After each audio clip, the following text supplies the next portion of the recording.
બધાને પણ એમાંથી થોડું જાણવાનું મળે. મેં એને કહ્યું કે કેમિકલ ઇન્ડસ્ટ્રી નાખશે એટલે એને પૈસા તો ખૂબ મળવાના જ, મને ખબર છે, પણ સ્કોલર છે, એન્જિનિયર થયા પછી એને ઘઉં આધારિત ઓર્ગેનિક પ્રાકૃતિકમાં એને તું લગાડશે તો 2-5 વર્ષ એને સંઘર્ષ કરવો પડશે, પૈસા ઓછા મળશે, પણ આના જેવું પુણ્યનું કામ કોઈ નથી. પૈસા પણ મળવાનું છે ને પુણ્ય પણ મળવાનું છે. મિત્રો, આજે એને મારી વાત સ્વીકારીને એ દિશામાં એને સંશોધન શરૂ કર્યું છે યુટ્યુબ પરથી, અને એ મારી કરતા પણ સારું ઘઉં આધારિત ઘઉં પર બોલી શકે છે, પણ ફક્ત બોલવાનું નહીં, ઇમ્પ્લિમેન્ટ કરવાની પણ એને શરૂઆત કરી દીધી છે. બધા પ્રોજેક્ટ જોવા જાય છે અને 2-5 વર્ષમાં મને વિશ્વાસ છે કે એક સારો ટોચનો ઇન્ડસ્ટ્રીયાલિસ્ટ બની જવાનો છે, ગાયના આશીર્વાદથી બનવાનો છે. એટલે આપણે ખેડૂત તરીકે અડધો વીઘો ઘરની શાકભાજી બનાવીએ, ઘઉં આધારિત પ્રાકૃતિક બનાવીએ અને આપણે તો ખાઈએ, ઝેર ખાવાનું બંધ કરીએ, અને આજુબાજુ સોસાયટીમાં ગામમાં પણ આપણે પ્રાકૃતિક ખેતી ના આધારે જે શાકભાજી બની છે ને એ આપવાનું શરૂ કરીશું તો 10, 15, 20 દિવસ, મહિના પછી એ લોકોને બીજી શાકભાજી નથી ભાવવાની. 25 વર્ષ પહેલા તુવરનો જે સ્વાદ હતો ને એની સોડમ ત્રીજા ઘેર જતી હતી, આવું થતું હતું ને, બહેનોને ખબર પડે. અને આજે દાળ હાઇબ્રિડ ફર્ટિલાઇઝર વાપરીને જે બહેનો બનાવે છે ને ઘરવાળો ગાળો અકળાય છે બહેનો પર, સ્વાદ તો પેલી દાળમાં નથી, પણ બહેનો પણ અકળાય છે કે દાળ સારી નથી બની. પણ જો ઓર્ગેનિક પ્રાકૃતિક ખેતીના આધારે બનેલી એ પ્રોડક્ટ હશે દાળ, તો ચોથા ઘર સુધી એની સોડમ જવાની છે. અને મિત્રો, 1 મહિનો જેને આ ઓર્ગેનિક પ્રાકૃતિક પ્રોડક્ટ ખાધી છે ને એ પછી એડિક્ટ થઈ જશે. જેમ દારૂડિયા માણસને સાંજે 6:45 પછી તકલીફ પડે ને, અહીંયા તો બધા ગૌ પ્રેમી બેઠા છે, પણ એને એ પછી એને એક દેખાય એની દુનિયા છે. એમ આ 1 મહિનો આ પ્રોડક્ટ ખાશે ને પ્રાકૃતિક ખેતી આધાર પ્રોડક્ટ, તો 1 મહિના પછી એ શોધવા જશે કે રવિભાઈ, પ્રણવભાઈ, અમને આ ક્યાંથી મળશે. મિત્રો, અનુભવ કરજો ખેડૂત. અને હું આવનારા 2-5 વર્ષમાં, મારી પાસે સમય છે ઘણો બધો આવે, એટલે આવનારા 2-5 વર્ષમાં ભરૂચ, વડોદરા, સુરતમાં આઉટલેટ શરૂ કરવા જ આપણે. પ્રણવ સાથે હું વાત કરું છું, રવિ સાથે પણ વાત કરું છું, અને સુરત, વડોદરા અને ભરૂચમાં એ આઉટલેટ પર મને લાગે છે કે આવનારા 5 વર્ષમાં લાઈન પડશે કે અમને પહેલા આપો. મિત્રો, મને વિશ્વાસ છે અને એનું માર્કેટિંગ કરવાની પણ આપણી પાસે સ્કિલ છે. ખેડૂત તરીકે અહીંયા બેઠેલાને હું કહું છું કે મારી સાથે સંપર્કમાં રહેજો, મારી સાથે ન રહો તો રવિ અને પ્રણવ સાથે રહેજો. આવનારા સમયમાં એનું માર્કેટિંગ સ્કિલ ડેવલપ કરીને આ ભરૂચ જિલ્લોને, મને કલેક્ટરશ્રીનો આનંદ થયો. મેં આજે એમને કહ્યું, મારા માટે પણ એમનું ઇન્ટરેક્શન એ નવસારી હતા ત્યારનું છે, પણ મને એમ હતું કે આ લાઈન એમની નહીં હોય, એટલે મેં એમને એમ કહ્યું હતું કે તમે આજે આવજો, આ એક સારો કાર્યક્રમ છે. તો મને કે ના, હું આવવાનો ચોક્કસ. અને એમની વાત સાંભળીને મને આનંદ થયો કે એ પણ ગાય રાખે છે. મિત્રો, એ વખતે મેં 3 વર્ષ પહેલા કીધું હતું, પહેલા પ્રાકૃતિક પ્રોડક્ટ IAS IPS ક્લાસ 1 ને ખવડાવો, 15 દિવસ ખવડાવો, એ જ આનું માર્કેટિંગ કરવા માંડશે આખા ગુજરાતમાં. એમાં એમની લગભગ એમણે શરૂઆત કરી દીધી છે. ત્યારે આવનારા સમયમાં પ્રાકૃતિક ખેતીના આધારે આપણે આ ભરૂચ જિલ્લાને સૌથી પહેલા પ્રાકૃતિક જિલ્લો બનાવવો છે, અને તમારો બધાનો એમાં સહકાર છે. એમાં અડધી રાતે મને ફોન કરજો, હું અડધી રાતે ફોન બંધ નથી કરતો. મને 1-2 લોકોએ મારો પરીક્ષા પણ લઈ લીધી, મારું તીસી બરાબર ને. હું જયારે રાજ્યસભાનો સભ્ય બન્યો ત્યારે મેં કહ્યું કે ભાઈ હું રાત્રે પણ ફોન ચાલુ રાખું છું. એક કાર્યકર્તાએ મને 2 વાગે ફોન કર્યો. મેં કહ્યું, બોલો શું હતું, 2 વાગ્યા છે? મને કે ના, તમે પેલું કહ્યું હતું ને કે 2 વાગે પણ ફોન કરજો, એટલે ફોન કર્યો. એટલે ખેડૂતોને તો હું કહું છું કે 2 વાગે કરજો, મને આનંદ થશે. પેલા ભાઈ વખતે તો આનંદ ન થયો, કારણ મારી પરીક્ષા લેતા હતા. પણ સારું કરવું છે, ફક્ત જિલ્લો નહીં, જિલ્લાની હદ ઓળંગીને. આરજે પટેલ સાથે હું ઘણી હમણાં વાતો કરી મેં, એ પણ મિત્રો એક બુક લખે છે, વાંચવા જેવું છે. એમણે મને આનંદ થયો કે એમણે એક જ બનાસકાંઠામાં 6000 એકર જે ગૌચરો પર એન્ક્રોચમેન્ટ હતું એમણે મુક્ત કરાયું. મને લાગે છે ગૌ માતાના આશીર્વાદ એમને મળવાના. એ દિશામાં આપણે પણ ભરૂચમાં કરીએ. બધું વાત નથી કરતો, વસ્તુ ભારત માતા કી જય. ખૂબ આભાર ભરતસિંહજી પરમાર સાહેબનો. ઉપસ્થિત રહ્યા અને મધુવન ગૌશાળાના સ્ટેજને શોભામાન કર્યું એ બદલ આપનો ખૂબ ખૂબ આભાર, ખૂબ ખૂબ આભાર સાહેબ.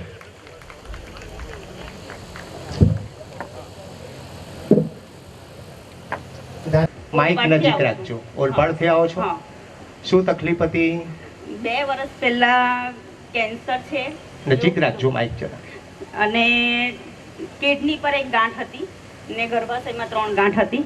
ઓહ, તો ગર્ભાશય કાઢી નાખવું પડશે, કિડની પણ એક કાઢી નાખવી પડશે અને લીવર પણ જો જોઈન્ટ થઈ જાય તો લીવર પણ થોડું કટ કરવું પડશે એવું કીધું હતું. તો પછી બધા ડૉક્ટરોને કીધું તો ઓપરેશન કરાવવા માટે રાજી પણ થઈ ગયેલા, પણ પછી મારા સસરાએ એવું કીધું કે ના, આપણે ઓપરેશન નથી કરાવવું, હું તમને એક જગ્યાએ લઈ જાઉં, ત્યાંથી તમે દવા કરાવો, જો તકલીફ પડશે તો ઓપરેશન કરાવશું. 2 વર્ષથી દવા કરાવું છું પણ મને કોઈ તકલીફ નથી. ને પહેલાં સીટી સ્કેન કરાવ્યું હતું, તેમાં આવ્યું હતું કે મેલિગન્ટ હશે ગાંઠ, પણ પછી બીજા સીટી સ્કેનમાં મેલિગન્ટ નથી અને ત્રીજા સીટી સ્કેનમાં ગાંઠ થોડીક નાની થઈ છે એવું પણ આવ્યું છે. Very good. અને ગર્ભાશયની ગાંઠો મારી 3 મહિનામાં નીકળી જ ગઈ હતી. પ્રણવભાઈને આપ મળ્યા તો પ્રણવભાઈની વાતો પરથી તમને આ આત્મવિશ્વાસમાં વધારો થયો? એટલે એક બીજી વાત કે પ્રણવભાઈને હું પહેલી વાર મળીને તો બીજા બધા ડોક્ટરને મળીને ત્યારે મને એવું થતું હતું કે હવે મને સારું થશે કે કેમ, પણ પ્રણવભાઈએ મને એવું કીધું કે મારી બેન હોતે તો હું એનું ઓપરેશન નહીં કરાવતે. એટલે મને એવું થયું કે હવે મારે તો ઓપરેશન કરાવવું જ નથી. વાહ, ત્યારથી મારે સારું છે, હવે કઈ તકલીફ નથી. Very good. ભગવાન કરીને આપ સંપૂર્ણ સ્વસ્થ થઈ જાઓ અને આપણી દેશી આ આયુર્વેદિક જે પંચગવ્ય ચિકિત્સા છે એનો મહિમા આપણે બધા વધારતા રહીએ. ખૂબ આભાર બેન, થેન્ક યુ. હું શશિકાંતભાઈ છે. હું ગામ વિહારા, તાલુકો ઓલપાડ, જિલ્લો સુરતનો રહેવાસી છું. શું તકલીફ હતી? મને છે ને લગભગ 28 થી 30 વર્ષથી આ ડાયાબિટીસ હતો ને સિરિયસ ડાયાબિટીસ હતો. મારા સુરતના બધા નામચીન ડૉક્ટરો જોડે સંબંધ હતો ને મારે 22 થી 30% એટલું ઇન્સ્યુલિન લેવું પડતું હતું 3 ટાઈમ. એક દિવસમાં 3 વાર એક ઇન્સ્યુલિન? દિવસમાં સવાર, બપોર, સાંજ 20, 22 અને 28 એમ 3 રીતના ઇન્સ્યુલિન લેવું પડતું હતું. પછી આ મારો ભત્રીજો છે બ્રિજેશ પટેલ, એમના સંસર્ગમાં આવ્યા ને પ્રણવભાઈની સાથે સંબંધ થયો ને આ દવા ચાલુ કરી અમે, ત્યારથી મને આ ઓછું થઈ ગયું છે અને અત્યારે ઇન્સ્યુલિન કન્ટેન્ટ બંધ છે. શાબાશ, શાબાશ. બીજું વધુમાં કહેવાનું કે મારા પગે ગેંગ્રીન હતું ને એક ઇનપુટ કરેલ છે મારી એક ફિંગર. પછી અહીંયા આવ્યા પછી આગળ આવ્યા પછી અમને પાછું પગે તમારા ડૉક્ટરે કીધું કે તમારો પગ પાછો અહીંયાથી કાપવા પડશે, તો પ્રણવભાઈએ પગ બચાવી લીધો. એટલે પ્રણવભાઈનો સૌથી પહેલાં હું આભાર માનું છું. હવે કમ્પ્લીટ લાગે છે? હવે કમ્પ્લીટ છે ને સરસ છે. આત્મવિશ્વાસ કેવો છે? હા, શ્વાસ બી સારો છે. ને બીજું એક કે મને પાછું જ્યારે હમણાં કોરોના થયો ત્યારે મને 10% એનો 10% કોરોના આવેલો હતો પોઝિટિવ. મારા નાકમાંથી બ્લડ પડી ગયેલું ને મને મેડિસિન બધી ચાલતી હતી, પણ પછી પ્રણવભાઈ આવ્યા મારા ઘરે ને મારી રૂબરૂ બેસીને મારું માસ્ક કાઢી નાખીને મને ફ્રૂટ પર 5 દિવસ રાખ્યો ને દવા આપીને મને એકદમ એમણે બચાવી લીધો. એટલે જીવનદાન આપનાર મને છે પ્રણવ. શાબાશ, શાબાશ, શાબાશ. ખૂબ ધન્યવાદ આપનો. Thank you.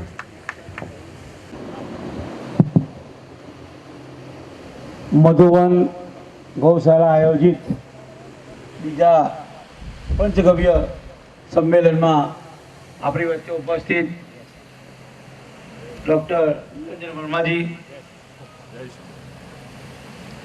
BAPS સ્વામિનારાયણ મંદિરના સ્વામીજી સત્યજીવનજી, ગો ઓળખની પ્રેરણા આપી હોય, અમને સૌને જ ગો ઓળખ ફરજિયાત પીવડાવવાની શરૂઆત કરી હોય એવા ભરતસિંહજી, જેના માધ્યમથી આપણે અહીંયા આવ્યા છે એવા પ્રણવભાઈ, રવિભાઈ, જિલ્લા પંચાયત બાંધકામ સમિતિના અધ્યક્ષ ધર્મેશભાઈ, સૌ મંચસ્થ મહાનુભાવો, સૌ ગૌપ્રેમી વડીલ ભાઈઓ, બહેનો તથા માતાઓ, આજે આપણે એક મંદિર, ગૌ માતાના મંદિરમાં આવ્યા છે.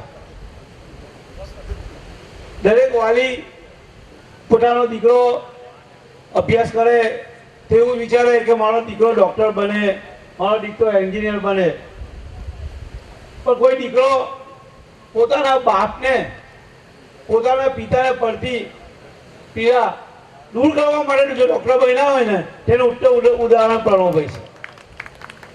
પોતાના પિતાને કેન્સર જેવી બીમારી થઈ હતી, એ બીમારી દૂર કરવા માટે મહારાજશ્રીના આશીર્વાદથી ડૉક્ટર જ્યારે બન્યા છે ત્યારે ભરૂચ જિલ્લો ગૌરવની લાગણી અનુભવે છે. અહીંયા ઘણા ગૌપ્રેમીઓ છે, અહીંયા ફતીસિંહભાઈ પણ છે કે જેઓ આ દેશ ઋષિ અને કૃષિ આધારિત છે. સંસ્કૃત નાના બાળકોમાં કઈ રીતે એનું સિંચન થાય, સંસ્કૃત કઈ રીતે શીખે તેની માટેનું પણ ફતીસિંહભાઈ વચનાથ ખાતે ગૌશાળામાં એક શિક્ષણનું અલગ પ્રકારનું શિક્ષણ ચલાવી રહ્યા છે. અહીંયા ઘણા ગૌપ્રેમી છે. ભરૂચ જિલ્લામાં અનોળમાં જોવો, ભરતસિંહભાઈએ વાત કરી દેવરાજની, એક ગૌશાળા બાકી નહીં હોય ગુજરાતની.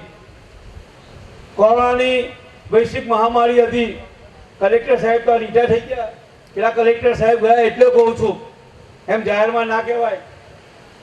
પ્રણવે એક પણ દર્દીને માસ્ક પહેરીને તપાસ્યા નથી, વગર માસ્કે તપાસ્યા છે. આ બહુ મોટી વાત છે.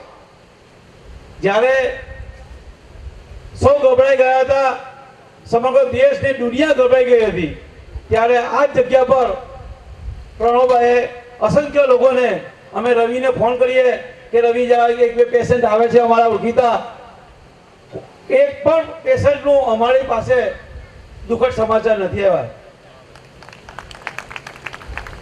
તે વખતના કલેક્ટર મોઢિયા સાહેબ આવ્યા હતા ત્યારે મને રવિએ વાત કરી કે તે જ સમયે અમે બધાને સાહેબને પ્રોટોકોલના કારણે સાહેબને ખરાબ ના લાગે એટલા માટે એમને માસ્ક પહેરાવ્યા હતા. સાહેબ, આપણે બધા જાણીએ છીએ કે અત્યારે ધોમધમતો તાપની સિઝન છે, પણ ગૌ માતાનું આ ગૌ આધારિત ચિકિત્સામાં સ્વામીજી આવવાના હોય, કુદરતે પણ મહેર કરી છે. આ કુદરતી સંકેત છે કે બિલકુલ અહીં કુલર મૂક્યા, કુલરની પણ જરૂર ના પડે એવી ઠંડક કુદરતે આ ગૌપ્રેમી પ્રણવ અને રવિના આ સંમેલનમાં આપી છે. ત્યારે ગૌ માતાની અસીમ કૃપા હર હંમેશ આપણા પર રહે. અને જે અહીંયા ગુરુજન એમના નિરંજન વર્માજી કે જેઓ કુલપતિ પણ છે, એમને જે પ્રણવને દીક્ષા આપી છે અને અહીંયા જે સુબેરે ચિકિત્સા ચલાવી રહ્યા છે, ત્યારે એમને શુભેચ્છા આપું. અહીંયા જે પણ રડતા આવ્યા હોય એ હસતા જાય તેવી શુભેચ્છા આપી ગૌ માતાને વંદન કરી સૌને ગૌ માતા કી જય, ભારત માતા કી જય. ખૂબ સારા સ્પષ્ટ સંદેશ આપવા બદલ મારુતિસિંહજીનો પણ ખૂબ ખૂબ અભિનંદન. આપણી વચ્ચે અત્રે જ પધાર્યા છે ભક્તિ સ્વામીજી, પ્રાણેય સ્વામીજી અને ધર્મકિશોર સ્વામી. પ્રાણેય સ્વામીજીનું સ્વાગત આશીષભાઈ કરશે. ધર્મકિશોર સ્વામીજીનું સ્વાગત.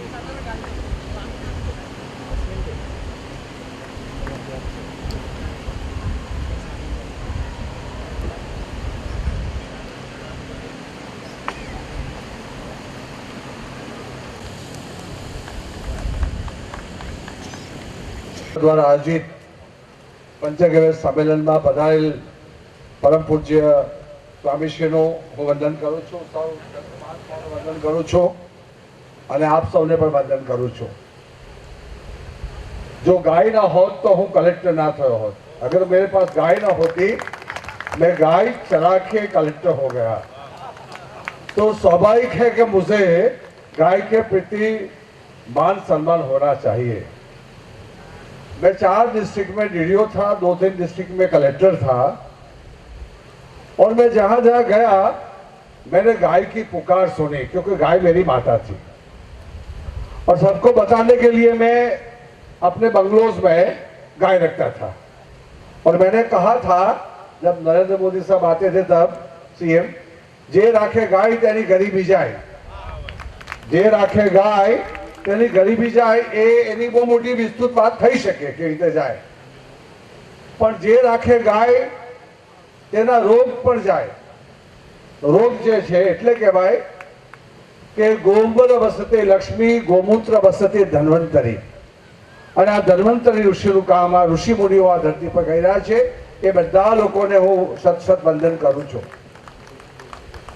નિવૃત્ત થયા પછી પણ હું ગાય રાખું છું, ગાય ચારું છું અને ગાય આધારિત ખેતી કરવા માટે 1998 થી હું કામ કરું છું. કેટલા 98 થી દાહોદમાં હતો ત્યારથી અત્યાર સુધીમાં લગભગ ઘણા જિલ્લામાં ખરું હશે, કારણ કે હું બેઝિકલી ખેડૂત છું. હું આઈએસ ઓફિસર કે કલેક્ટર તો પછી હતો. મેં કોઈ દિવસ લાલ લાઈટ રાખી નથી, લાલ લાઈટ કાઢી નાખી, કારણ કે લાલ લાઈટ તો ખોટી સત્તાનું પ્રતીક છે. હું તો સેવક છું. એટલે મેં લોકોને સમજાવ્યું અને છેલ્લે હું બનાસકાંઠા જ્યારે કલેક્ટર હતો ત્યારે તમારી પાસે આજે હું વચન લેવાનો છું ગુરુજીઓની હાજરીમાં. મેં જ્યારે એક જગ્યાએથી હું આવતો હતો ડીસામાં, ત્યારે 4000 ગૌ માતા મને મળી બાપુ. અને ગાય ઓગસ્ટ સપ્ટેમ્બર મહિનામાં તો બરાબર હોવી જોઈએ ને, ચારો થાય. એ ગામમાં 700 એકર જમીન ગૌચરની. કેટલી? 700 એકર. ગાય માતા મને કે પટેલ તું કલેક્ટર છે, જો મારી દશા કેવી છે, તમે શું કરો છો?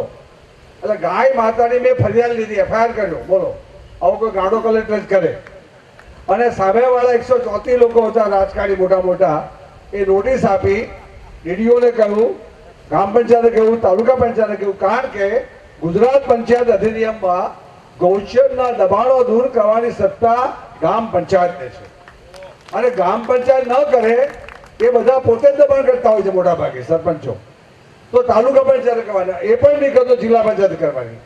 પણ આ લોકો કાંઈ કર્યું નહીં, કારણ કે 700 એકર જમીનમાં 8 થી 10 કરોડના બટાકા થતા હતા. કેટલા બટાકા? કોણ કરે? અમારા મોદી સાહેબ કહેતા ને મારું શું ને મારું શું, મારે શું. અમારે ત્યાં બધા આવું જ ચાલતું હતું પહેલા, મારે શું ને મારું શું. પણ હું છોડ્યો નહીં અને મેં એને 51 વખત નોટિસ આપી પંચાયતોને. અને 51 વખતે મેં 96(4) પ્રમાણે ગુજરાત પંચાયત અધિનિયમની કલમ 96(4) પ્રમાણે તમને કાયદો કહું છું, મેં સરકાર સાથે હાલ કરી. પછી દબાણ દૂર કરવા માટે મેં સરકારે લખ્યું, તો સરકારમાંથી કંઈક આવી કોઈ જોગવાઈ નથી. એમને કહો કે કરે. મેં કહ્યું આ કંઈ કરતા હશે જે દબાણ કરે. પણ એક દિવસ હું બેઠો હતો ને રવિ જેવો છોકરો આવ્યો, આ દાખલો કહું છું, અને મેં કહું કેમ આવ્યા? સર મારે લાયસન્સ રિવોલ્વરનું જોઈએ છે. મેં કહ્યું તમે શું કરો ભાઈ? તો હું રિકવરી એજન્ટ છું, મારી પાસે ટ્રેક્ટર ખેડૂતોના બહુ પડેલા છે, લોકો ટ્રેક્ટર ચોરી જાય છે. મેં કહ્યું તારી પાસે કેટલા ટ્રેક્ટર ચાલુ છે? તો સાહેબ 50 ટ્રેક્ટર. મેં કીધું ફલાણી તારીખે કૃષ્ણ જન્મ જયંતિ હતી એ દિવસે મેં કહ્યું સવારે તો 25 ટ્રેક્ટર લઈ આવશે. હા લઈ આવીશું. I gave licence, revolver licence. અને પછી 25 ટ્રેક્ટર SRP ને બોલાવીને ધડાકા બડાકા કરવું પડે, કારણ કે ત્યાં ઠાકોર લોકો બહુ માથા ભારે હતા અને બધા બંદૂક લઈને આવેલા. એટલે મેં SRP ને કીધું કે ગોળી માર દેવું, 10 રાઉન્ડ ઉપર ગોળીબાર કરાવ્યો. એટલે બધા ભાગ્યા. અને પછી જાતે હું ટ્રેક્ટર પર બેસીને 4 કલાક સુધી મેં ટ્રેક્ટર ચલાવ્યું. આ ટ્રેક્ટર એટલા માટે ચલાવ્યું લોકોને ખબર પડે કે કલેક્ટર બી આ કામ કરે છે. કારણ કે સૌથી પહેલો તો ગૌ પ્રેમી છું, હું ગાયનો વારસદાર છું, હું ખેડૂતનો દીકરો છું. અને આવી રીતે છાપામાં લખ્યું કે દબાણ છોડ દો વરના કલેક્ટર આ જાયગા. સાહેબ એમાંથી 6000 એકર જમીનનું દબાણ દૂર થયું. કેટલું? કોઈની તાકાત છે અને કોઈ ના પાડે કે હું ના કરું તો એના માટે પાસા તૈયાર. કચ્છની જેમ હું ગાંઠો નહીં, કારણ કે મોરારી દેસાઈના ગામનો છું, બરાબર? હું ગાંઠો નહીં, કોઈને ગાંઠો નહીં. ઘણા મિનિસ્ટરો મને કહેતા હતા બાપુ કે પટેલ જવા દો નહીં યાર. મેં કહે સાહેબ no sorry, this cannot be done. આના થઈ શકે, તમે કઈ રીતે મને કહી શકો મિનિસ્ટરોને કહેતો. હા તો પછી મેં સારું કરવા દો. પણ મોદી સાહેબનો સપોર્ટ હતો, આનંદીબેનનો સપોર્ટ હતો. આવી રીતે એકલા બનાસકાંઠામાં 6000 એકર જમીન અને બાકીના બધા જિલ્લામાં મોદી સાહેબે કે આનંદીબેને કહેલું 4000 વીઘા જમીન દૂર થયું. એટલે તમારી પાસે મારે આજે આ મહાત્માઓની હાજરીમાં એક પ્રણય લેવું છે, સંકલ્પ લેવો છે. આ ગાય માતા વતી હું કહું છું, ગાય માં કે મારું તો કામ જ નહીં હતું કલેક્ટરનું. કલેક્ટરનું કામ હોય સૂચના આપવાની, કરો પેલા કે થઈ ગયું તો કે આ થઈ ગયું. તો તમારા ગામમાં જઈને હાચું બોલજો, ગોમાતાના તમારા ગામમાં કેટલા ગામમાં ગૌચરમાં દબાણ હોય દબાણ તમને ખબર? તો જે ગામમાં ગૌચરના દબાણ હોય ત્યાં જઈને ગામ પંચાયતના સરપંચને કહેજો કે તમારે ગૌચરના દબાણ દૂર કરવાની જવાબદારી ગુજરાત પંચાયત અધિનિયમ પ્રમાણે તમારી છે. જો તમે દબાણ દૂર નહીં કરશો તો તમારી સામે કાયદેસરના પગલાં ભરશો. એ જો નહીં કરે તો ટીડીઓને લખો તાલુકા પંચાયતમાં. તાલુકા પંચાયતમાં 15-20 દાડા રાહ જુઓ, વધારે રાહ નહીં જુઓ, તમામ આવી જાય તો તે પછી ડીડીઓને લખો અને પછી ના કરે તો કલેક્ટરને કહો કે સાહેબ આ કોઈ કરતું નથી, તમે કલમ 96(4) પ્રમાણે 96(4) પ્રમાણે આ જમીન પાછી લઈ લો. કલેક્ટરો કરતા નથી. આ મેં આ સુબ્રાને લખીને આપ્યું છે કે તમે કેમ કરતા નથી બધા. કારણ કે હું તો સિનિયર માણસ છું, મેં બધું કર્યું છે, બધા કરવું જોઈએ. અને તમારે ખાસ કરીને જે યુવાન માણસો છે, રવિએ મને વાત કરી હતી, આપણે શંકરભાઈ બાપુને મેં વાત કરી છે, તમે બાપુ જો કોઈ મિટિંગ રાખતા હોય તો એક દિવસે આ કાયદેસર કામગીરી કેવી રીતે કરવી એ વિશે હું આવીને આ જ જગ્યા ચર્ચા કરવા માટે તૈયાર છું. મને પ્રમાણ જોઈએ. હું કઈ ભાષણનો માણસ નથી, હું તો કામનો માણસ છું. અને બીજું એક વાત કરું કે આ જ ગાય માતા માટે મેં 30 ઓગસ્ટ 2009 રોજ બનાસકાંઠામાં સ્વામી અમને 15,45,000 પેડ લગાવે છે. એ વર્લ્ડ રેકોર્ડ था. કારણ કે એ ગાયને છાંયડો તો જોઈએ ને. આ ગૌ પ્રેમીનું કામ આ છે. અને મારી સાથે સેજલ અને મારી દીકરી પૃથ્વી આજે ઉભા થવા બંને અને ડૉક્ટર ચોવટી અમને નીકળી ગયા. અમે બધા અમારી દીકરી છે એન્જિનિયરો છે અને બધા અમે ગાયનું કામ કરીએ છીએ. અને કોર્પોરેશનમાં જે પકડાયેલી ગાયો, સુરત કોર્પોરેશનમાં એડિશનલ કમિશનર હતો, તો કોર્પોરેશનમાં જે પકડાયેલી ગાયોની દશા બહુ ખરાબ.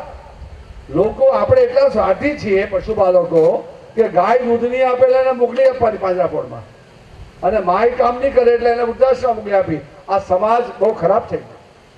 ગાય ખેતરમાં અને માય એટલે મધર આપણા ઘરમાં હોવી જોઈએ, તો જ એ સંસ્કૃતિ આપણા દેશની ટકી રહેશે.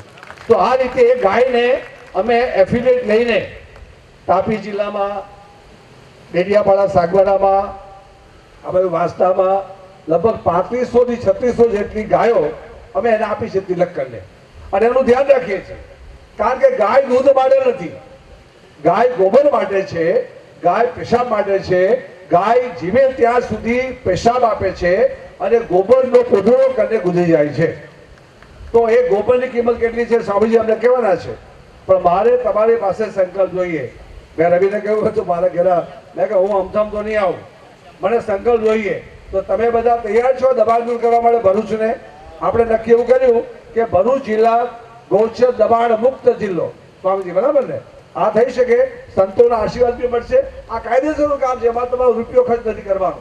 પછી એની અંદર મનરેગા કાયદા પ્રમાણે, નરેગા કાયદાનો બહુ કરોડો રૂપિયા કેન્દ્ર સરકાર આપે છે અને આપણા સાહેબ ત્યાં છે. હવે એની અંદર એક સરસ મજાનું તળાવ બનાવી શકાય, 2-4 તળાવ બનાવાય જેમાં ગાયો પાણી પીએ. તો નાનો ખેડૂત, એક મોટો આ પ્રણવ જેવો માણસ આ નાખે એ જુદી વાત છે, બરાબર, પણ નાનામાં નાનો ખેડૂત 1 વીઘા 1.5 વીઘા વાળો કે ખેત મજૂર હોય એ પણ ગાય રાખતો થાય, એ આપણી જવાબદારી છે, એ આપણો સંકલ્પ છે. તમે મને બોલ સાંભળ્યો તે બદલ આભાર માનું છું. અને હું તમારા સાથે હંમેશા માટે જોડાયેલો છું. અને હું અત્યારે પણ મારા ઘરે પણ ગાયો છે અને અમે ખેતી કરીએ છીએ અને લોકોને માર્ગદર્શન આપીએ છીએ. સર્વે સુખિના સંતુ, સર્વે સંતુ નિરામયા, સર્વે ભદ્રાણી પશ્યંતુ, માં કશ્ય દુઃખ માપ્યાત. ઓમ શાંતિ. આપે મને સાંભળ્યો તે બદલ હું વ્યવસ્થાપન આભાર માનું છું અને સંતોના ચરણમાં હું આશીર્વાદ માંગુ છું. Thank you. ખૂબ તથ્યપૂર્ણ વક્તવ્ય બદલ પટેલ સાહેબનું સ્વાગત છે. અને બધાની એક મનની ઈચ્છા છે કે સ્ટેન્ડિંગ ઓવેશન આપણે પટેલ સાહેબને આપીએ. પ્લીઝ પોતાની જગ્યાએ ઊભા થઈ જઈએ. એટલું બધું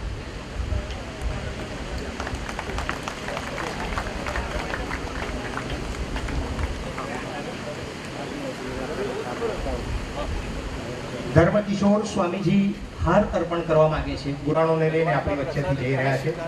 સમય ફાળવવા બદલ ખૂબ ખૂબ ધન્યવાદ. પ્રાણેય સ્વામીજી આપણી વચ્ચે જોરદાર તાળીઓથી આપણે એમને પ્રસાદીનો ગુરુજીનો એમને પહેરાવી આ ઘડીને વધાવીશું.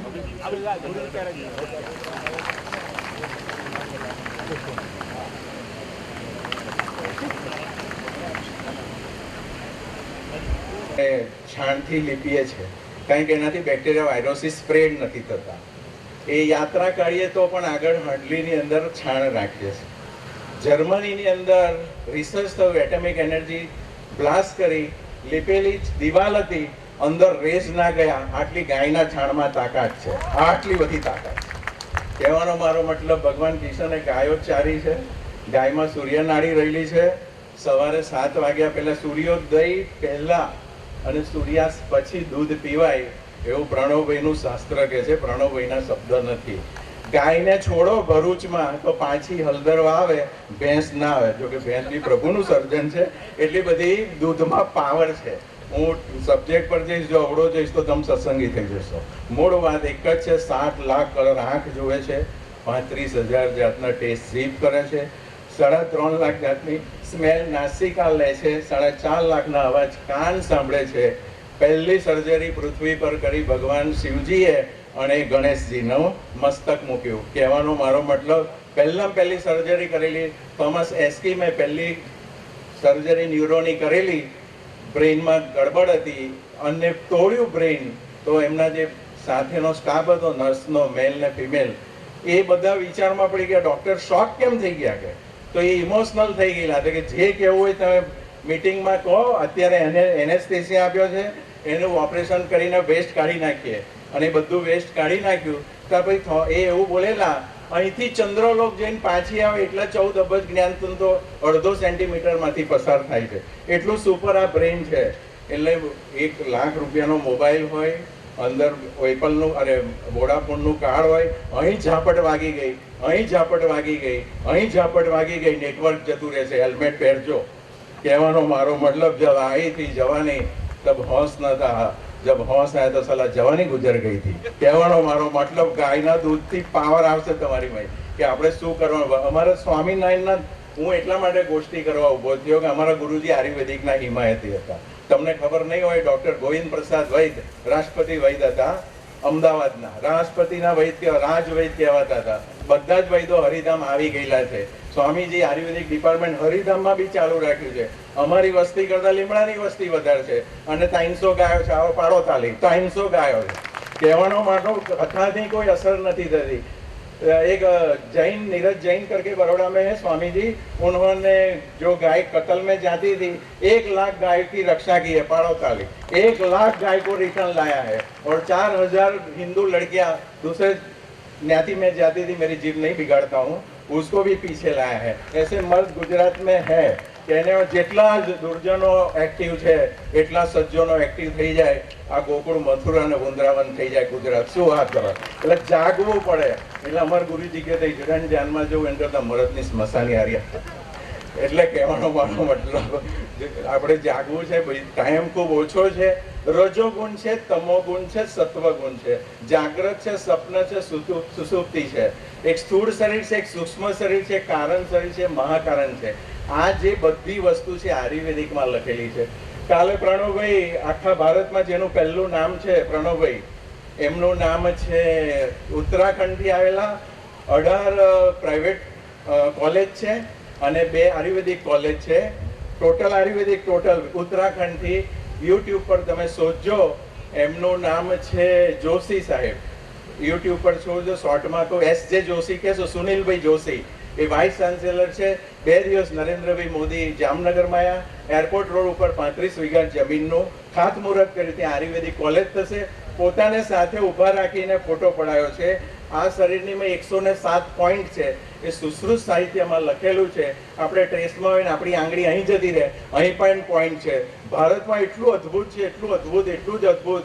સ્ટીમરની અંદર મારી જરા સ્પીડ વધારે છે. સ્ટીમરની અંદર કરસલા જતા હતા, એમાં ભારતના હતા, જાપાનના હતા અને અમેરિકાના હતા. આપણા ઢાંકણા ખુલ્લા હતા. તો પેલા કેટલા હવાઈ નીકળી જતા. આ ઇન્ડિયાના છે.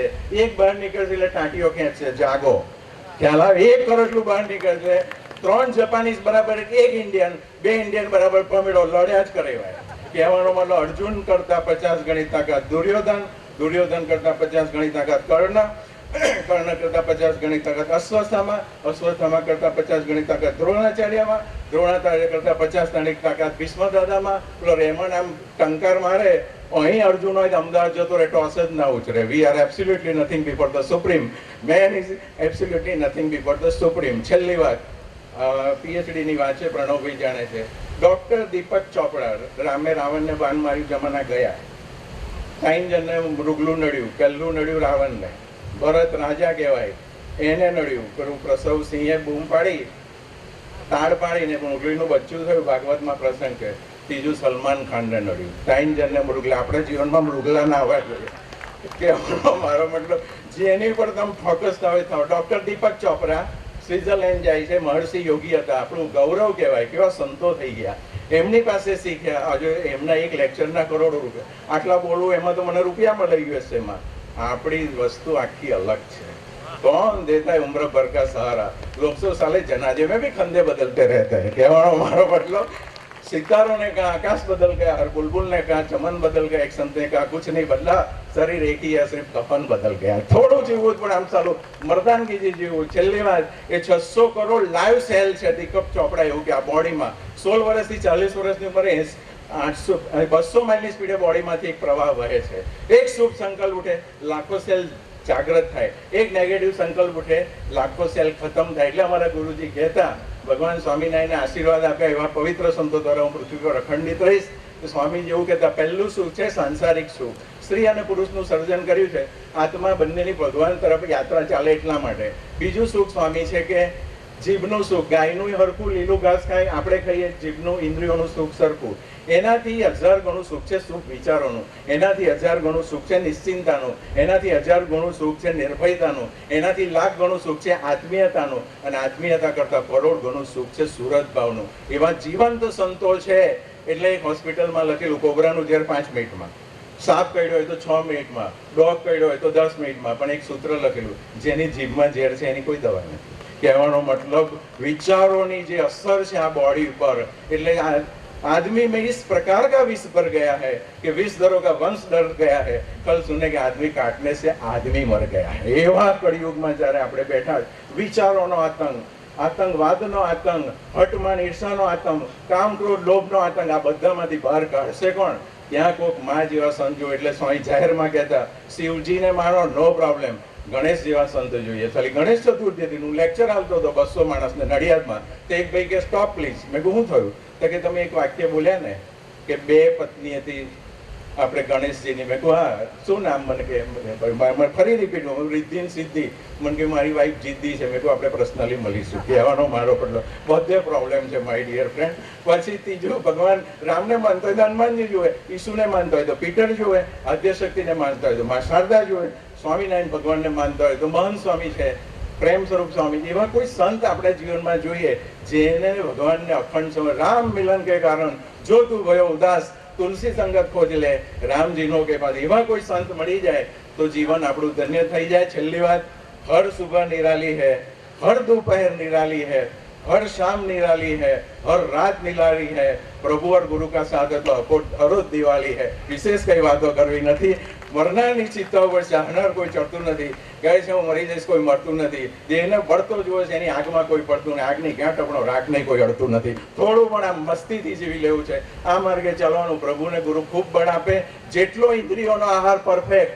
લોર્ડ સ્વામિનારાયણ લખી ગયા, આંખ યોગ્ય જુએ, કાન યોગ્ય સાંભળે, જીભ યોગ્ય ખાય, જીવ યોગ્ય બોલે, નાસિકાએ કરીને 5 સેન્સ પોઝિટિવ જેટલી રહે એટલું જ સેકન્ડ બોડી આપણું પરફેક્ટ રહેશે. બાકી પ્રોબ્લેમ ને પ્રોબ્લેમ એ વિચારોની આખી અસર બોડી ઉપર પડે. એકલી આયુર્વેદિક દવા બી કામ નહીં આપે. અમારા ગુરુજી કહેતા હતા વ્યવહાર બી પરફેક્ટ જોશે તમારો, બંને પરફેક્ટ જોશે.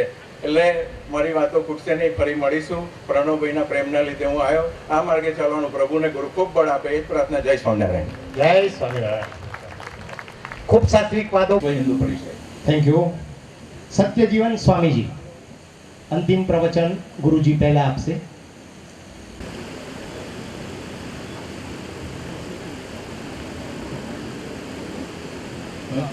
મહોત્સવની પ્રમુખ સ્વામી મહારાજનો શતાબ્દી મહોત્સવ ચાલી રહ્યો છે. પ્રમુખ સ્વામી મહારાજે 10,000થી વધુ ગાયોનું સંરક્ષણ કરેલું. 1988ની સાલમાં જ્યારે દુષ્કાળ પડ્યો ત્યારે સંતોને બાપાએ કહ્યું કે માળા ફેરવાનું છોડી ગાયોની સેવા કરો, એ જ ભગવાનની સેવા છે. હમણાં બધી આપણે વાત સાંભળી કે બંને કલેક્ટર ગાય રાખે છે. બહુ સારી વાત છે. પણ આખા બ્રહ્માંડને ચલાવનાર જે શ્રી કૃષ્ણ ભગવાન છે એ પણ ગાય રાખતા, એ પણ ગોવાળી કરતા. સોનાનો મહેલ હતો દ્વારિકામાં તો પણ ભગવાન ગોપાલ નામ એમનું પડ્યું છે. અને પ્રણવભાઈ, રવિભાઈ બે ખૂબ આપણે વાત સાંભળી રામ લક્ષ્મણની જોડી છે અને અમારા સંતોની પણ ઘણા બધાની સારી ટ્રીટમેન્ટ એમણે કરેલી છે, ઘણા બધાના અસાધ્ય રોગોનું એમણે નિદાન કરેલું છે અને એમાં મૂળ પાયો ભગવાને નિમિત્ત બનાવ્યા હોય तो निरंजन वर्मा साहेब, उनके लिए हम ताली बजाएंगे। खूब उनका प्रेम है, मुझे तो ऑनलाइन भी वो ट्रीटमेंट देते हैं और उनका स्वभाव भी अच्छा है। उनके द्वारा 9000 से ज़्यादा लोग ऐसे प्रणव भाई जैसे उन्होंने तैयार किए हैं, तो हम प्रार्थना करके उनके द्वारा लाखों लोग ऐसे तैयार हुए। और ये देश में गाय का देश है, पृथ्वी का स्वरूप ही गाय है। जब भगवान के पास प्रार्थना करने जाते हैं देवता लोग, तब गाय है वो पृथ्वी का स्वरूप होकर आते हैं। तो गाय माताનું અત્યારે આ કેમિકલ ઝોન છે, આખો કેમિકલ ઝોનમાં આવું દિવ્ય અને પવિત્ર વાતાવરણ બનાવવા માટે પ્રણવભાઈ અને રવિભાઈ બંનેનો ખૂબ પ્રેમ છે। પ્રણવ એટલે ઓમકાર, બ્રહ્મનાથ છે, અને રવિ એટલે પ્રકાશ, તેજ। બેયનું સંયોજન થઈને આ બધું સારું ચાલે એના માટે અહીંયા નીલકંઠવડી મહારાજ, પ્રમુખ સાંઈ મહારાજ પધરાવ્યા છે, તો ત્યાં અભિષેક કરીશું कि आ गौशाला विकास थाय। गुजरात में गुरु जी 18 जिला में तो 18 जिले में उनकी यात्रा है, तो सब यात्रा के द्वारा खूब गौ के लिए जागृति बने, वैसी प्रार्थना। श्री स्वामीनारायण भगवान। પંચગઢ ગામ થી આવું છું, કરજણ તાલુકો। કરજણ તાલુકાનું કોલિયાદ ગામ। ઓકે, શું પ્રોબ્લેમ હતો પહેલા? મને પહેલા કમરમાં પ્રોબ્લેમ હતો, બીજો ચોથો ને પાંચમો મકોડો મારો ડેમેજ થઈ ગયો હતો, એનો રિપોર્ટ કરાવેલો, કેન્સરનો રિપોર્ટ આવ્યો। અને પછી મેં ઘણી દવાઓ કહી જાય કે બરોડાની અંદર કમસે કમ મેં 13-14 લાખ રૂપિયાની દવા કરી નાખી। પછી મારો એક અમારો ભાણો છે, અમારા ઘર જેવું રિલેશન છે, પણ પેલી એવું હતું કે ઘર કી મુર્ગી દાળ બરોબર, એટલે મેં બહુ ધ્યાન નહોતું આપ્યું એમને મેં। પણ પછી અમારો ભાણો છે રોહિત, એને મને કીધું કે મોમા તમે એકવાર આપણા પ્રણવને બતાવો। અલા મકામ મોમા મરી ગયા, હવે હું મોમાને બતાવવાના મૂકું? કે એકવાર તમે બતાવો, તમે કે તે વખત મારું વજન 99 કિલો હતું।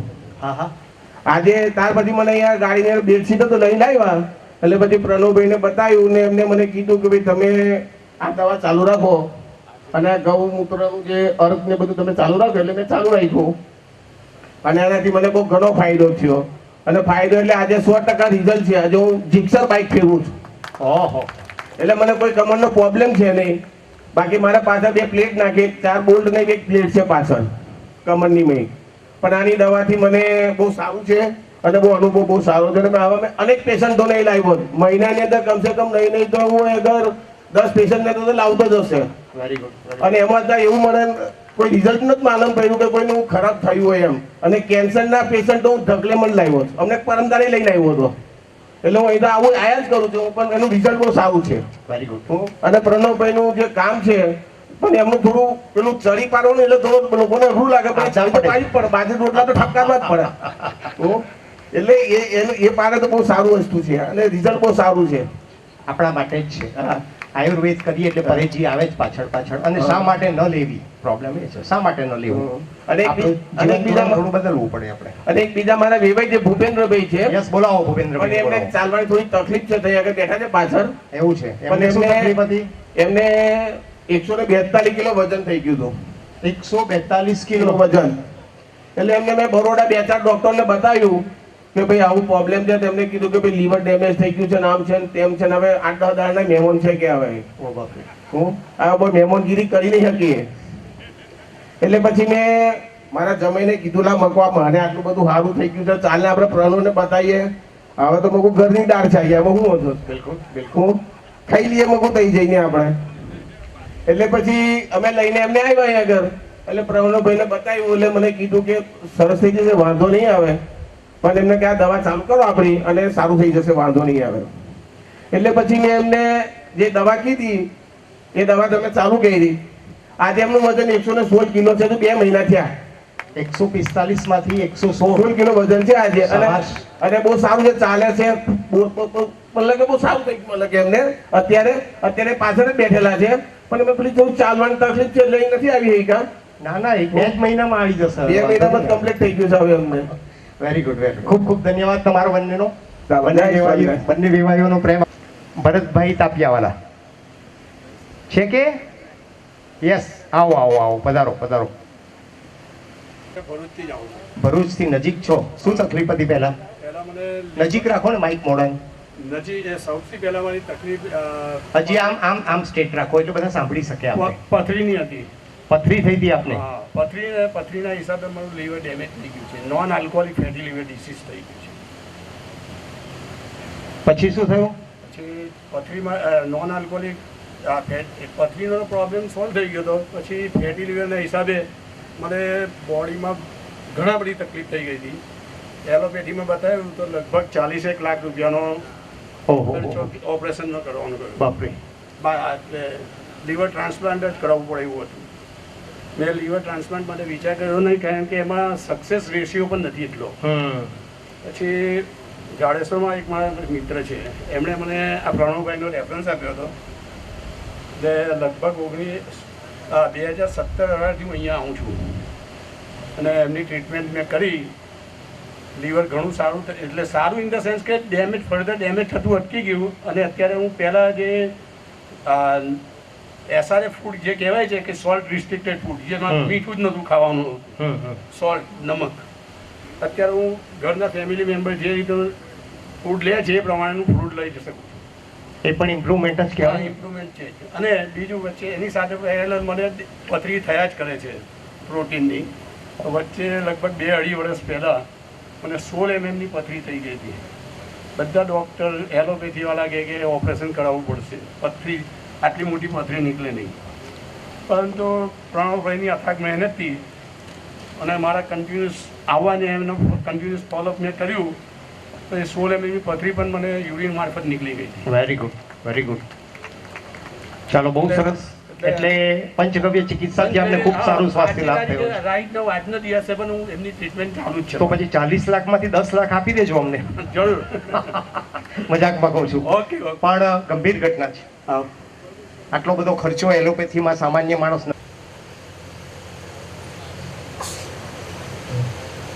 પીબી કોઠિયા સાહેબ આપણી વચ્ચે આવ્યા છે ખૂબ દૂરથી. સ્ટેજ ઉપર એમને નિમંત્રણ આપીએ છીએ. કોઠિયા સાહેબ, સ્ટેજ ઉપર આવો, પધારો.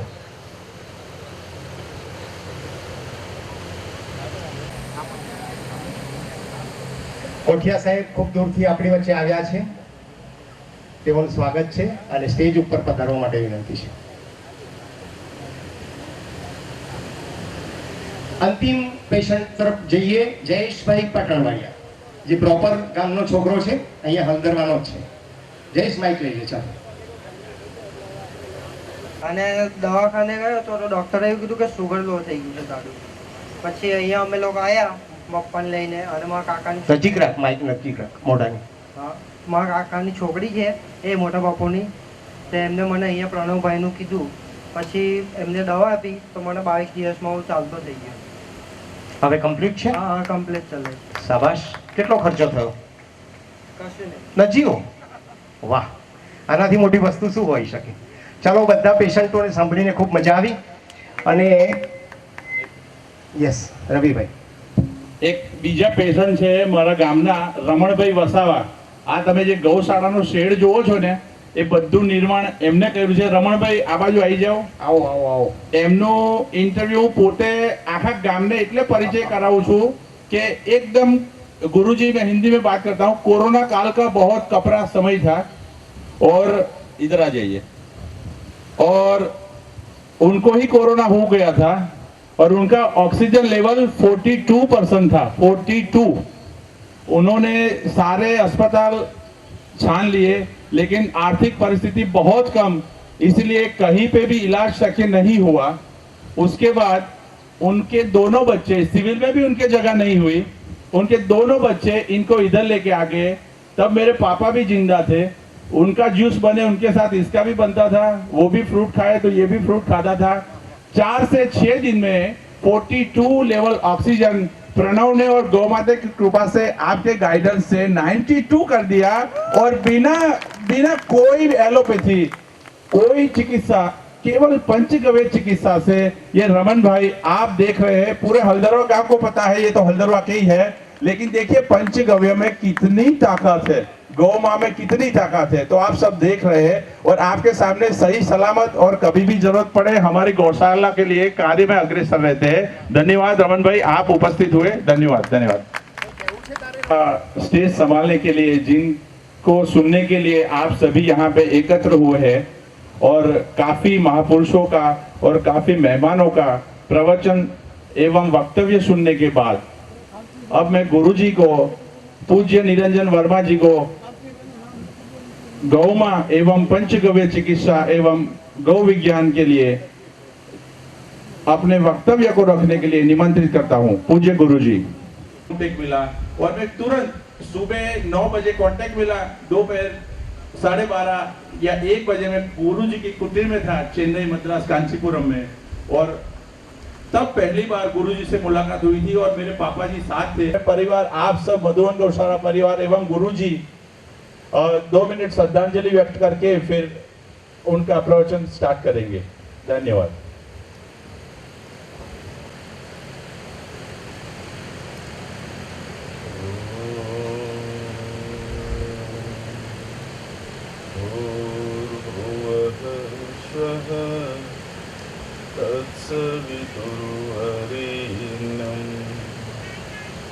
भर्गो देवस्य धीमहि धियो यो नः प्रचोदयात्।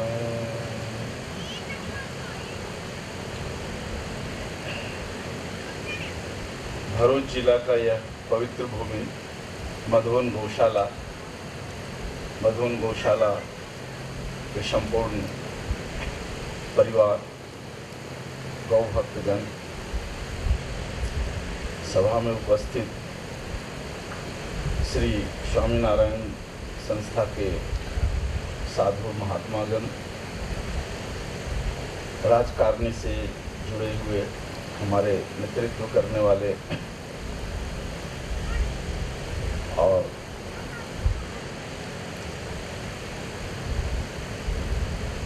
भरूच जिला के सभी नागरिक बंधुगण, माताएं, बहनें, मैं अपना संवाद शुरू करूं इससे पहले मैं आप सभी का आभार प्रकट करना चाहता हूं कि आपने अमूल्य समय निकाला है गाय के विज्ञान पर आधारित संवाद को सुनने के लिए, इसलिए मैं आप सभी का आभारी हूँ। शिष्य प्रणव का भाई रवि, इन दोनों ने मिलकर के गौ माँ के विज्ञान को एक ऊंचाई तक पहुंचाया है। मैं आशा करता हूं कि इनका कार्य जो है और अच्छे से और संपूर्ण देश में फैले।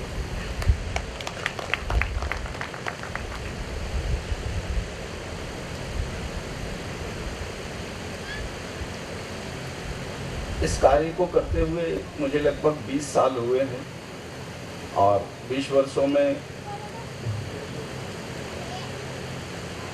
काफ़ी युवाओं को इस दिशा में प्रशिक्षित किया है। भारत के लगभग 23 राज्यों में गौ विज्ञान पर यह कार्य चल रहा है और 11 भाषाओं में।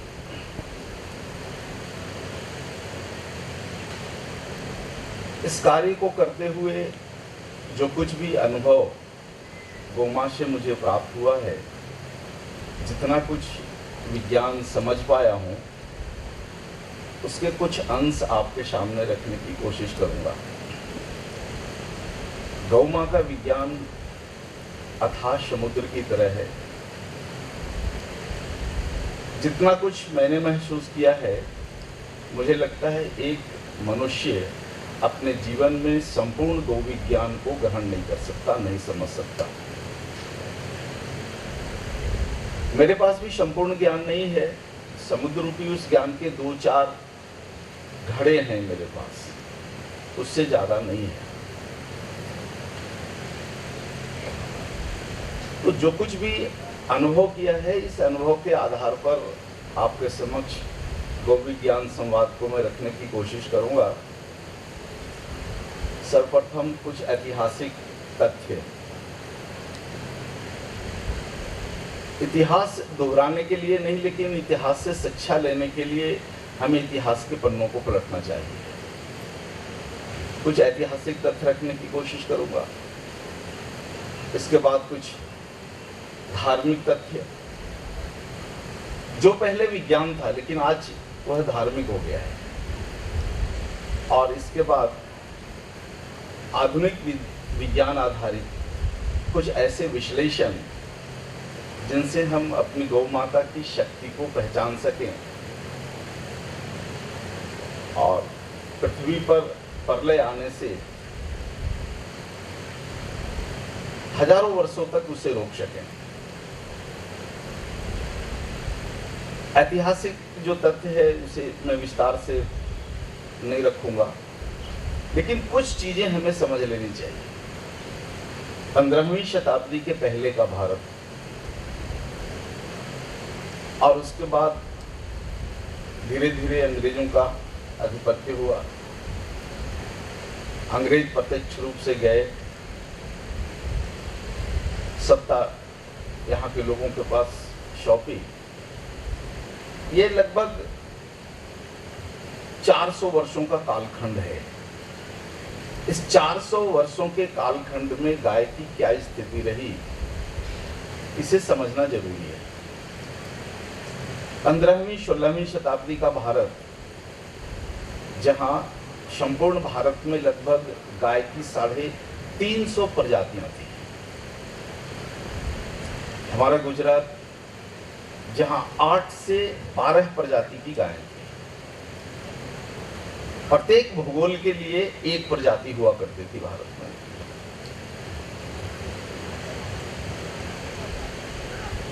अंग्रेजों ने गाय को बड़ी बारीकी से समझा है। हम जितना आज तक नहीं समझ पाए, कहीं इससे ज्यादा अंग्रेजों ने गाय को समझा। भारत दुनिया का समृद्ध राष्ट्र, ज्ञानी राष्ट्र, सशक्त राष्ट्र रहा, इसकी धुरी गाय, इसको समझा है। और समझने के बाद उन लोगों ने पाया कि भारत गाय के कारण ही इतना समृद्ध है, स्वस्थ है, ज्ञानी है, बलशाली है।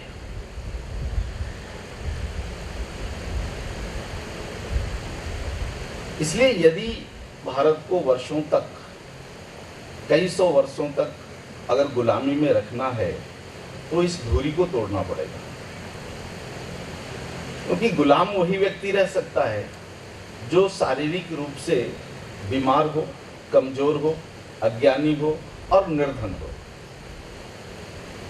और ये चारों चीजें गाय से प्राप्त है। इसलिए यदि भारत के लोगों को बीमार करना है तो गाय को खत्म करना पड़ेगा। अगर अर्थहीन बनाना है तो गाय को खत्म करना पड़ेगा। अज्ञानी बनाना है तब भी गाय को खत्म करना पड़ेगा। सबकी धुरी में गाय है, और इसीलिए नियोजित तरीके से उन्होंने गाय को खत्म करने की योजनाएं बनाई। गायों का संवर्धन नंदी से होता था, इसलिए सर्वप्रथम नंदी को खत्म करने का कानून उन लोगों ने लाया। लगभग 200 प्रजातियां 300 वर्षों में, अंग्रेजों के 300 वर्षों में लगभग 200 के आसपास प्रजातियां बिल्कुल खत्म हो गई। कहीं कुछ थोड़ी बहुत बच गई। जब उन्हें लगा कि इस देश को छोड़कर जाना ही पड़ेगा प्रत्यक्ष रूप से, तो भारत देश का सर्वे किया उन्होंने। सर्वे में उन लोगों ने पाया, 1945 से सर्वे शुरू किया, 1947 में सत्ता का हस्तांतरण हुआ। उस समय के दस्तावेज कहते हैं कि भारत की जनसंख्या 32 करोड़ थी, लेकिन भारत देश में गायों की संख्या 34 करोड़ थी। यानी लगभग एक भारतीय पर एक गाय का भारत अंग्रेज छोड़ कर गए। और ये स्थिति तब रही जब लगभग 200 प्रजातियां पूरी तरह से खत्म हो गई। 350 में लगभग 200 प्रजातियां जब खत्म हो गई, तब का भारत एक व्यक्ति पर एक गाय का भारत था। और 1947 में भारत की आर्थिक स्थिति इतनी मजबूत थी कि 1 रुपया में $1 था। तो कल्पना कर लें आप कि जब भारत में 300-350 गाय की प्रजातियां रही होगी, उस समय हमारे देश के रुपए का कीमत कितना होता होगा। अंग्रेज गए, शरीर से चले गए, उनका कानून नहीं गया। तो ये जो पीछे का जो 70 साल रहा, ये 5 साल को छोड़ दें हम, 5 साल 10 साल को छोड़ दें, तो पिछले जो 70 साल का जो इतिहास रहा, अंग्रेजों का कानून भारतीयों के हाथ में वाला जो भारत रहा, इसमें हमारी जनसंख्या तो 132 करोड़ हो गई, 130 से ऊपर हो गई। तो 32 करोड़ से हम तो 132 करोड़ हो गए, और गाय की जनसंख्या घट करके 2 करोड़ रह गई। भारत सरकार की जनसंख्या के आंकड़े कहते हैं कि भारत में पशुधन 12 से 14 करोड़ है, लेकिन सरकार ये नहीं बताती कि उसमें गाय कितनी है। गाय, भैंस, बकरी, भेड़, ऊंट सबको मिला करके तो बता दिया, लेकिन अकेले गाय कितनी है ये नहीं बताती। तो ये आप जान लो, ये लगभग 2 करोड़ बची हुई है। हम तो 32 से 132 हुए, लेकिन गाय 34 से 2 करोड़ रही। तो इससे एक आप गणित लगा लें कि पिछले बीते हुए 70-75 वर्षों में हमारे देश में गाय की हत्याएं कितनी हुई है। एक गाय का जीवन 23 साल का होता है, 22 से 23 साल का। 2 साल उनका बचपन रहता है, 2 साल उनका बुढ़ापा रहता है, 19 साल का जीवन होता है। 19 साल में कम से कम एक गाय 16 बार मां बनती है, 16 से 18 बार मां बनती है। तो इससे आप अंदाजा लगा लें कि इनकी जनसंख्या कितनी तेजी के साथ बढ़ती है। 1999 में कांचीपुरम के एक भूखंड पर हम लोगों ने जैविक कृषि और गाय का काम शुरू किया था। 4 गाय से शुरू किया था काम, आज 450 से ऊपर है। तो आप अंदाजा लगा लो कि गाय की संख्या कितनी तेजी से बढ़ती है। लेकिन 70 सालों में हमारे देश में क्या हुआ, 34 करोड़ से 2 करोड़ पहुंची गौ हत्या के कारण। सरकारें जितनी दोषी है, उतना ही दोषी हम भी हैं। तो ये एक ऐतिहासिक तथ्य था जिसको हमें समझ लेना चाहिए। और हत्या का दौर अभी तक रुका भी नहीं है, कम हुआ है लेकिन रुका नहीं है। पूर्णतः हत्या बंदी तो नहीं हुआ, नहीं गुजरात में हुआ है, नहीं पूरे देश में हुआ है। इसमें कहीं न कहीं हमारी कमी भी है। सरकारें तो कानून बना देती है, लेकिन उसका इम्प्लीमेंटेशन करने के लिए, क्रियान्वयन करने के लिए जो अधिकारी वर्ग हैं और जो हम जनता हैं, हमारा भी दायित्व बनता है। अभी हमने 2 प्रखर वक्ताओं को सुना, एक जिलाधिकारी महोदय और एक सेवानिवृत्त जिलाधिकारी महोदय। अगर ऐसे अधिकारी हमारे देश में हों तो निश्चित रूप से या किसी भी तरह से शंका नहीं की जा सकती कि हमारा देश ऊंचा नहीं उठेगा। लेकिन ऐसे अधिकारियों की बहुत कमी है जिन्होंने मॉडर्न साइंस पढ़ते हुए भी गाय और कृषि को अपनाया, अपने जीवन में लाया। अब कुछ धार्मिक तथ्य की ओर चलता हूं। आज धर्म को विज्ञान से अलग कर दिया गया है, लेकिन आज जिस विज्ञान को हम जानते हैं, इसी विज्ञान का सात्विक स्वरूप धर्म रहा है। जब विज्ञान का सात्विक स्वरूप विध्वंसकारी हो गया, तब विज्ञान कहलाया। इसलिए आज का विज्ञान विज्ञान नहीं है, कोई नया ज्ञान नहीं है। विध्वंसकारी विज्ञान है, डिस्ट्रक्टिव साइंस। इस साइंस की हर खोज डिस्ट्रक्शन की ओर जाने वाला है, विध्वंस की ओर जाने वाला है, बर्बादी की ओर लेकर के जाने वाला है।